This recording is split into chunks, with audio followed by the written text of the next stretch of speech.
Doctor Mohammad Akram फकीर tension है sir. तो आज मैं सोच रहा था मैं कि यार पाकिस्तान में बसंत आ रही है लेकिन कानूनी तौर पर पाकिस्तान में बसंत तो बैंड है, और वो जिसने क्या कहते हैं बसंत बैंड की थी वो शहबाज शरीफ है। तो अगर कोई कानून बना हो, जहाँ तक मेरी अकल काम करती है, अगर कोई कानून बना हो तो गवर्नमेंट उसकी इजाज़त दे सकती है, मेरे ख्याल नहीं दे सकती जब तक असम्बली में तरमीम ना की जाए कि भाई बसंत बनाई जानी। बाकी वो बेहतर समझते हैं, लेकिन मेरा तजिया ये कहता है जहाँ तक मुझे पता है जो पार्लियामेंट में के मामला चलते रहते हैं उसमें ये किया जाता है कि भाई वो तो कानून चेंज करना पड़ेगा। लिहाजा अगर बसंत अगर गवर्नमेंट पंजाब ने इजाज़त दी है तो मेरा ख्याल है उस आर्डीनेंस की खिलाफ वर्जी या कानून की खिलाफ वर्जी है जो कि शहबाज शरीफ साहब ने बनाया था, क्योंकि इन्होंने असम्बली से तो मंजूर ही नहीं कराया जहाँ तक मुझे पता है, क्योंकि मैं तो खबरें नहीं देखता। अगर इन्होंने असम्बली से मंजूर नहीं करा, मेरे ख्याल बसंत गैर कानूनी है और क्या कहते हैं जिसने ये इजाज़त दी है, ये हुक्म दिया, उसके खिलाफ में कानूनी कार्रवाई की जा सकती है। और दूसरा मैं सोच रहा था बसंत में जो गवर्नमेंट ने इजाज़त दी है उसमें चंद लाइनें लिखी हुई और कुछ नहीं है। देखें जब बसंत आती है इसमें लोग ना इस तरह के बांस के डंडों के ऊपर ना क्या कहते हैं वो झाड़ियाँ से बांध के वो पतंगे लूटते हैं, क्योंकि इस बार तो पतंग भी महंगी है। तो आज मैंने देखा कुछ इलाकों में लोग इसको कहते हैं चांबा, तो चांबे बनाकर पतंगे लूटने की भी तैयारी कर रहे हैं, कुछ बनाने की तैयारी कर रहे हैं और कुछ लूटने की तैयारी कर रहे हैं। तो क्या कानूनी तौर पर क्या कहते हैं पंजाब पुलिस उनको पकड़ सकेगी? जहाँ तक मैं समझता अगर उनके नोटिफिकेशन में ये नहीं है कि पतंग नहीं लूटी जा सकती, और अगर कोई क्या कहते हैं कोई कानूनी पतंग लूटेगा तो वो पकड़ा जा सकता है कि नहीं पकड़ा जाता। अगर कोई गैर कानूनी पतंग लूटेगा तो वो पकड़ा जा सकता है नहीं। देखिए ये बसंत के मामला है, ये अवाम के साथ होना है। तो मैंने सोचा यार ज़रा इस मामले पर बात की जाए। लेकिन ये तो होगी चंद बातें, और दूसरी बातें ये है कि जो बच्चा कानूनी डोर के साथ क्या कहते हैं पतंग चपेड़ेगा आया वो पकड़ा जा सकता है कि नहीं। ये सब बातें हैं, काफ़ी बातें हैं, उसमें ये आ जाती है।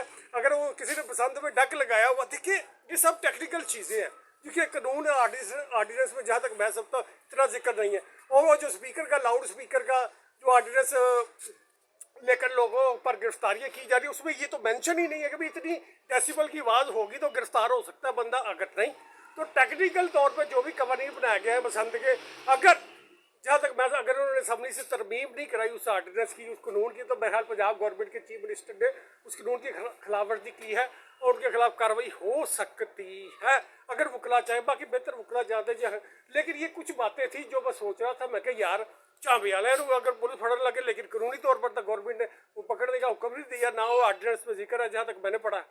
और उसके बाद क्या, क्योंकि सोशल मीडिया पर ज़्यादातर झूठ भी चलता है, और उसके बाद कानूनी पतंग पकड़े के जुर्म में आगे नहीं, अगर गैर कानूनी कम पतंग वो जुर्म और पतंग कितनी बुलंदी तक उड़ाई जा सकती है, और पतंग की कहते मांझा किस ग्रेड का लेकिन इसका तो कोई जिक्र ही नहीं है। आप सोच रहे हैं बासी क्यों ना देखे भाई, ये बस असल मसला बन गया। मैं असली मैं सोच रहा था, मैं यार देखो चाबे लोग तैयार करते पै रहे, और बच्चे हैं हमारे बच्चे, टेक्निकल बच्चे हैं। और जब मैं अमली तौर पर देखता हूँ तो देखे जिस डोर से लोग मरते हैं ना वो बच्चे नहीं उड़ाते, याद रखें। तो अमली तौर पर जब लाखों FIR कल एक वकील साहब सोशल मीडिया पर कह रहे थे कि लाखों FIR बच्चों पर की गई जो कि सरासर गैर कानूनी है, इंटरनेशनल बच्चों के कानून की खिलाफ वर्जी है। क्योंकि देखिए बच्चे तो बच्चे हैं, उनको हाजी साहब तो बनाया नहीं जा सकता, नहीं समझे बात। जहाँ तक मैंने खुद सोशल मीडिया पर देखा है कि क्या कहते हैं उसको मोम जामे की गुड्डी जो धागे से उड़ाई जाती है रजाइयाँ सीन वाले या कपड़े सीन वाले, उन्होंने गिरफ्तार करके वही पर्चा, और वड्डे गिरफ्तार करन जिन्हें प्लास्टिक डोर उन्होंने भी वही पर्चा। लिहाजा ये कवानीन में जहाँ तक मैं समझ अगर इस पर हाई कोर्ट में कोई बंदा अपील करे तो ये दो काम हो सकते हैं। देखिए सारी FIR खारिज होनी चाहिए बच्चों पर, नहीं समझ बात, क्योंकि ना तो धागे वाल से गर्दन कटती है, ना मोम की गुड्डी से गर्दन कटती है, और सबके लिए जो एक कानून बना दिया गया है वो हमारे बच्चों के साथ ज्यादती है जिनको बुजुर्ग बनाया गया, यानी छोटे छोटे बच्चों को वो रो रहे हैं, उनको पकड़े हैं पुलिस वाले। ये सब चीज़ें किस तरफ जा रही हैं अब मुझे कहने की ज़रूरत नहीं। आया ये इदारे की नाअहली है कि सियासतदानों की नाअहली है कि कानून साजों की नाअहली है कि उन्होंने इतनी टेक्निकल बातों की कोई ब्रीफिंग ही नहीं दी। और एक और लतीफ़ा चल रहा था कि भी एयरपोर्ट के आसपास जो इलाके हैं ना उधर पसंद नहीं होगी। अभी क्यों नहीं होगी?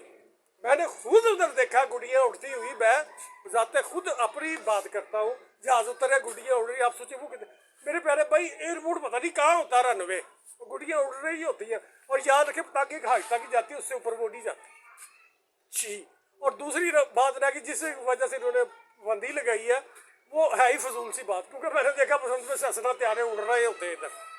उस ससने को पता है इतनी ऊंची गुड्डी आनी, बाकी पायलट बता सकते हैं उसे कोई। क्योंकि जब एक त्यारा आता है इतना प्रेशर होता है, गुड्डी तो वैसे ही हवा से फट जाना और डोर दे वैसे ही कहीं से कहीं निकल जाना, क्योंकि जहाज जब जाता है हवा को काटता हुआ जाता है।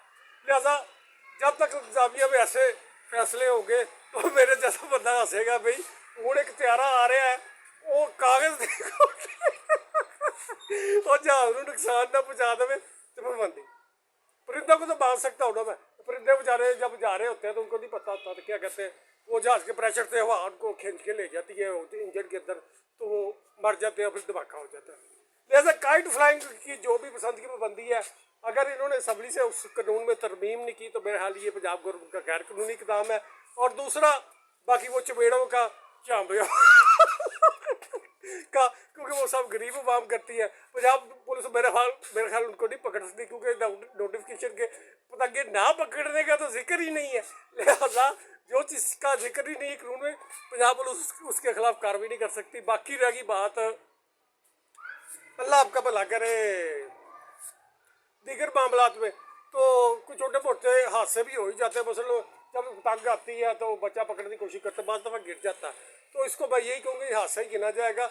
जिस तरह मोटरसाइकिल में हादसे होते ये भी होता है। लिहाजा इसको पैनिक होकर कोई इशू बनाने की ज़रूरत नहीं है। और क्या कहते हैं उसको, बाकी जो मामला तो मैंने शेयर कर दिए हैं। और दीगर मामला पतंगबाजी के बारे में धागा कितना मोटा होना चाहिए उसमें क्या कहते हैं मांझा, यानी वो जो धार लगती है वो कितनी होनी चाहिए। तो ये सारे मामला थे। और तंदी की पाबंदी तो है ही है, क्योंकि तंदी हमारे इधर कारीगर बच्चे हैं, वो क्या कहते हैं मोटरसाइकिल क्लच खोलते हैं, उसको लगाते हैं और फिर उससे चपेड़ के गुटियाँ चपेटते हैं। लिहाजा मैंने आज की इस वीडियो का मकसद ये था भाई, कानून अगर बना है तो खिलाफ वर्जी पंजाब गवर्नमेंट ने की, अगर तरमीम नहीं की तो। अगर कानून में आर्डिनेंस में ये था कि पंजाब गवर्नमेंट जब चाहे तकबंदी की इजाज़त दे सकती है, तो फिर तो भाई ठीक है। क्योंकि याद रखें, अगर जो भी सीट पर बैठा जो मर्जी करता रहा तो फिर तो हम पाकिस्तानी अवाम गुलाम हो चुके हैं इनके। वो जो मर्जी करते रहेंगे, कभी कहते पाबंदी है, कभी कहते पाबंदी नहीं। बहरहाल पाकिस्तान में काइट फ्लाइंग पर पाबंदी होनी नहीं चाहिए थी। सिर्फ कुछ मसाइल हल करने की ज़रूरत है। ये सब इंतजामी नाअहली है, जिससे लाखों लोगों को बेरोजगार किया गया। अब एक 25 साल पहले बंद कर गया, दूसरे ने आगे खोलती, तो मैं इससे खुश नहीं हूँ, क्योंकि इससे अवाम को रगड़ा लगने का जिसमें चांबे वाले कानूनी गैर कानूनी पतंग भी है, कानूनी गैर कानूनी डोर भी है। अब आप क्या सोचते हैं, सोचो।